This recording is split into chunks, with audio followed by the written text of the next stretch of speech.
اللهم صل وسلم على نبينا محمد رب اشرح لي صدري ويسر لي امري واحلل عقدة من لساني يفقهوا قولي واجعل لي وزيرا من اهلي رب يسر ولا تعسر وتمم بالخير اللهم وفقنا لما تحب وترضى آمین یا رب العالمین۔ نائنتھ پارہ اور نائنتھ پارے کا آپ کے سامنے ٹائٹل موجود ہے اور اس کا ہم پورے کے پورے کا لفظی ترجمے کا مطالعہ بھی کر کے آ چکے ہیں۔ کہا سرداروں نے، یہاں سے بات شروع ہوتی ہے۔ اس میں جو ہے سورۃ الأعراف کی 119 آیات موجود ہیں۔ اس میں جناب موسیٰ علیہ السلام اور اسرائیل کے بارے میں تفصیلات ہیں۔ آخری رکوع میں سورۃ الانفال کی آیتیں بھی موجود ہیں 40۔ جناب موسیٰ علیہ السلام اور قوم فرعون، ان کا ٹائم پیریڈ بتایا گیا ہے، اور پھر آیا 103 میں کیا مینشن کیا گیا کہ اللہ سبحانہ وتعالی نے فرمایا کہ فرعون اور اس کی قوم کے پاس ہم نے کس کو بھیجا؟ حضرت موسیٰ علیہ السلام کو۔ اب یہ جو میں دعا پڑھتی ہوں یہ دعا بھی انہی کی ہے۔ ان کی زبان میں تھوڑی سی کمزوری تھی جس کی وجہ سے وہ بات کو اتنا کلیئر کٹ جو ہے کنوے نہیں کر سکتے تھے، تو پھر وہ اللہ سبحانہ وتعالیٰ سے اپنی بات کی کلیئرٹی کے ساتھ مکمل طور پر واضح طور پر دوسروں تک پہنچانے کے لیے اس دعا کو کرتے تھے، اور آخر میں جو ہے نا وَاجْعَلْ لِي وَزِيرًا مِّنْ أَهْلِي، مطلب میرے گھر والوں کو اس میں میرا مددگار بنا دے۔ تو ہم جو بھی نیک کام کر رہے ہیں ہم سب بھی مل کر یہی دعا کر رہے ہوتے ہیں کہ ہم جو بھی کام کر رہے ہیں اچھا ہے، نیک ہے، جائز ہے، اس میں اللہ سبحانہ وتعالیٰ ہمارے گھر والوں کو ہمارا مددگار بنا دے۔ کسی بھی نبی نے اگر کوئی بہترین تحفہ اپنے کسی بھائی کو اپنے خاندان میں سے دیا ہے تو وہ حضرت موسیٰ علیہ السلام نے حضرت ہارون علیہ السلام کو دیا ہے، کیونکہ انہوں نے اپنے ساتھ کے لیے حضرت ہارون علیہ السلام کا جو ہے نا وہ ساتھ مانگا، تو پھر دونوں ہی اللہ کی طرف سے کیا ہوئے؟ میسنجر، جو کہ میں پیغام کو کنوے کرنے کے لیے دونوں پھر اکٹھے ہی گئے۔ پھر حضرت موسیٰ علیہ السلام اور حضرت ہارون علیہ السلام جو ہے وہ فرعون کے پاس پیغام لے کر گیا، اور پیچھے بھی ہم نے مطالعہ کیا تھا کہ ایون دو کہ وہ بہت سرکش تھا، متکبر تھا، پھر بھی اللہ سبحانہ وتعالیٰ نے فرمایا حضرت موسیٰ علیہ السلام سے کہ بات جا کے نا نرمی کے ساتھ پہنچانا۔ تو جو نرمی ہے پہلے دن سے ہم پڑھتے آ رہے ہیں، ہمیں اپنے اندر ہر صورت انشاءاللہ نرمی پیدا کرنی ہے۔ جس چیز میں نرمی آ جاتی ہے اس کو خوبصورت بنا دیتی ہے، تو اللہ تعالیٰ ہمیں اس خوبصورتی سے محروم نہ رکھے بلکہ ہمیں اس خوبصورتی سے مالا مال کر دے۔ تو جب وہ گئے ہیں حضرت موسیٰ علیہ السلام اس کے پاس، تو کیا کیا اللہ تعالیٰ نے؟ اللہ سبحانہ وتعالیٰ نے ان کو نشانیاں دی تھی، لیکن وہ متکبر تھا، اس نے وہ نشانیاں نہیں مانی۔ اب دعوت توحید دینے گئے ہیں جب، تو حضرت موسیٰ علیہ السلام جب فرعون کے دربار میں آئے تو دو چیزیں لے کر آئے دعوت کے طور پر۔ ایک یہ کہ وہ اللہ کی بندگی مطلب اسلام قبول کر لے، اور دوسرے یہ کہ بنی اسرائیل کو اپنے پنجے سے جو دبایا ہوا ہے، جو ظلم کا شکار کیا ہوا، تو ان کے ظلم سے ان کو ظلم سے نکالنے کے لیے۔ اب جو بھی پروفٹ گزرے ہیں، جتنے بھی میسنجرز تھے، جتنے بھی اللہ کی طرف سے انبیاء کرام یا پیغمبر آئے، سب کا پرپس جو ہے اللہ کی طرف سے جو پہنچانے کا تھا، بیسیکلی توحید ہر ایک کا تھیم تھا۔ ٹھیک ہے، آپ کو فیل ہوتا ہوگا کہ یہ ایسے کیوں لکھا ہوا ہے، تو وہ توحید ہی سب کا فرسٹ اینڈ فارموسٹ پہلا میسج ہوا کرتا تھا۔ ٹھیک ہے، باقی پھر تعلیمات اکارڈنگ ٹو دا پروفٹس چلی ہیں، لیکن پھر اب ہمارے پاس کامل دین اسلام موجود ہے۔ نبی کریم صلی اللہ علیہ وآلہ وسلم نے ساری تعلیمات ہم تک پہنچا دی ہیں۔ تو موسیٰ علیہ السلام نے اللہ کے حکم سے اپنی نشانیاں ظاہر کی۔ اب اس میں کیا ہوا ہے؟ جادوگروں سے مقابلہ ہوا ہے۔ اس میں آپ کے سامنے یہ آیات ہے۔ پہلے فرعون کے جادوگروں نے اپنی رسیاں پھینکی جو سانپ بن گئیں، تو حضرت موسیٰ علیہ السلام نے اپنا عصا پھینکا تو وہ اژدہا بن کر ساری رسیوں کو نگل گیا۔ اب آپ just have a look، imagine کریں فار اے مومنٹ کہ رسیاں تھیں جو جادوگروں نے پھینکی تھیں، اور وہ آنکھوں کو فریب دینے کے لیے میجک کی وجہ سے وہ سانپ بن رہی تھی۔ حضرت موسیٰ علیہ السلام عصا پھینکیں اور وہ اژدہا بن کر ساری ان چیزوں کو نگل جائے، سوچے وہ کتنا ہیوج ہوگا اور وہ منظر کیسا ہوگا۔ اور روایات میں آتا ہے کہ اپروکسیمیٹ ہے تقریباً کہ جو جادوگر جو بلائے گئے تھے سارے کے سارے سراؤنڈنگ سے جو اکٹھے کیے گئے تھے، it was approximately from 12,000 to 80,000. روایات میں جو اکثر تذکرہ ملتا ہے 12,000 سے 80,000 تک کا تذکرہ ملتا ہے. اللہ سبحانہ تعالیٰ معاف فرمائے اگر انفارمیشن میں تھوڑی بہت آگے پیچھے میرے سے ہو گیا ہو تو یہ میرا مقصد تھا بتانے کا کہ کس قدر بڑا وہ مجمع تھا، اور ان سب جادوگروں نے پھر اپنی رسیاں پھینکی ہوں گی. کچھ کی روایات میں کچھ ملتا ہے اور کچھ کی روایات میں کچھ ملتا ہے، but anyways the problem is this, جو ہمیں سمجھنی ہے کہ اتنے سارے سانپ اور رسیاں ہیں، اور حضرت موسیٰ علیہ السلام کو جو اللہ تعالیٰ نے نشانی دی ہے عصا کی، ان کے پھینکتے ہی وہ اژدہا بن کر ساری رسیوں کو نگل گیا ہے، تو وہ کیسا ایک سین ہوگا. تو ہوا کیا پھر اس کے بعد اللہ نے اپنی جب قدرت دکھائی ہے تو اس کے بعد یہ ہو گیا کہ حق کی فتح ہو گئی، حق واضح ہو گیا، باطل مٹ گیا. سب جادوگر اللہ کی بارگاہ میں سجدہ ریز ہو گئے جتنے بھی وہ تھے. تو قوم فرعون پر مختلف پھر عذاب ہیں. اب وہ جو ہے قوم فرعون اب بھی اتنے بڑے جو ہے ویو کے بعد، اتنی ہر وہ چیز جو انہیں دکھائی گئی ایک مجمع میں، ٹھیک ہے، اس کے باوجود بھی اگر وہ حق کو نہیں مانتے، ٹھیک ہے، حق کی فتح کو تسلیم نہیں کرتے، جادوگر تو سمجھ گئے، جادوگروں کو پتہ لگ گیا کہ ہم نے جو کیا ہے وہ جادو ہے، پر جو حضرت موسیٰ علیہ السلام کو اللہ سبحانہ و تعالیٰ نے عطا کیا یہ جادو نہیں. تو وہ فوراً پھر سجدہ ریز ہو گئے. اب قوم فرعون پر مختلف عذاب دیکھیں. پہلے اللہ نے اپنی حجت تمام کی، اب اللہ نے فرمایا کہ ہم نے فرعون کی قوم پر مختلف عذاب نازل کیے. پھر ان کی قسمیں آپ پڑھ کے آ چکے ہیں ان آیات میں مینشن، اگر مزید ڈیٹیل دیکھنا چاہیں. آخر انہیں سمندر میں غرق کر دیا گیا، اسی میں سے خشک راستہ بنا ہے. حضرت موسیٰ علیہ السلام گزرے ہیں اللہ کی قدرت کے ساتھ، اور جیسے ہی وہ آیا ہے لہروں نے پلٹا کھایا ہے اس کے اوپر اور اسے غرق کر دیا ہے. تو ایک مومن جسے اللہ پہ کمپلیٹ کامل توکل ہے، وہ کبھی اپنا توکل شیک نہ کرے کہ اللہ تعالیٰ معجزہ نہیں دکھا سکتا. اللہ تعالیٰ ہر وقت قادر ہے معجزہ دکھانے پہ. نعم المولا و نعم النصیر، ہمیں سمجھنا ہے کہ ہر وقت وہ ہمارا مددگار ہے. پھر بنی اسرائیل کی آزادی، بنی اسرائیل کو ہم نے سمندر سے گزار دیا، جو حضرت موسیٰ علیہ السلام کے ساتھ تھے وہ گزر گئے اور فرعون کی غلامی سے آزاد ہو گئے.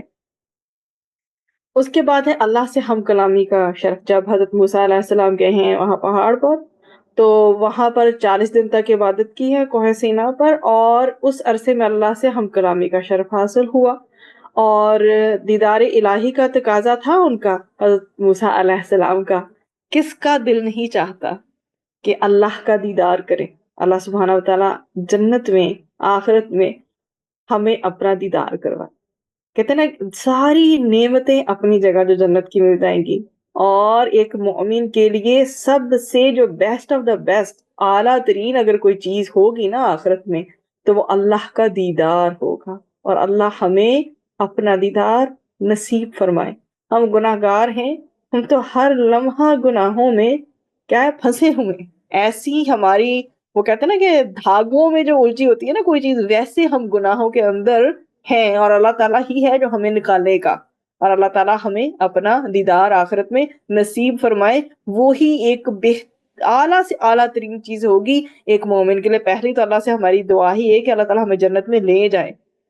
جنت میں جائیں گے پھر اللہ تعالیٰ وہاں پہ موت کو ختم کر دیں گے. آخرت کے جو سٹیپس ہم پڑھتے ہیں، موت ہمیشہ کے لیے ختم کر دی جائے گی، پھر زندگی ہی زندگی ہوگی وہاں پر، جو کہ پرماننٹ لائف تو آخرت کی ہے. اور سب سے مین چیز جو ہمیں اللہ تعالیٰ عطا فرمائے وہ اپنا دیدار. اللہ تعالیٰ ہمیں اس سے محروم نہ رکھے، آمین. تو حضرت موسیٰ علیہ السلام کی بھی اب اللہ سبحانہ و تعالیٰ کو دیکھنے کی خواہش تھی، تو کیا فرمایا کہ آپ نہیں دیکھ سکتے مجھے. بشری آنکھوں سے دیکھنا بہت مشکل ہے، لیکن خیر وہ تو پروفٹ تھے تب بھی نہ دیکھ سکے. تو انسٹرکشنز کیا آئیں اللہ کی طرف سے؟ پھر اللہ نے فرمایا اے موسیٰ علیہ السلام، جو کچھ میں تجھے دے دوں یعنی تورات، اسے لے اور شکر بجا لا. تو اب ہمیں کیا کرنا ہے؟ اللہ تعالیٰ نے ہمیں دے دیا ہے قرآن، اب ہم نے کرنا ہے شکر، کیونکہ ابتدائی وہیں سے ہوتی ہے. ایک دفعہ دل سے شکر کرنا میزان کو بھر دیتا ہے. الحمدللہ رب العالمین. اللہ تعالیٰ نے تو کس چیز سے آغاز کیا ہے؟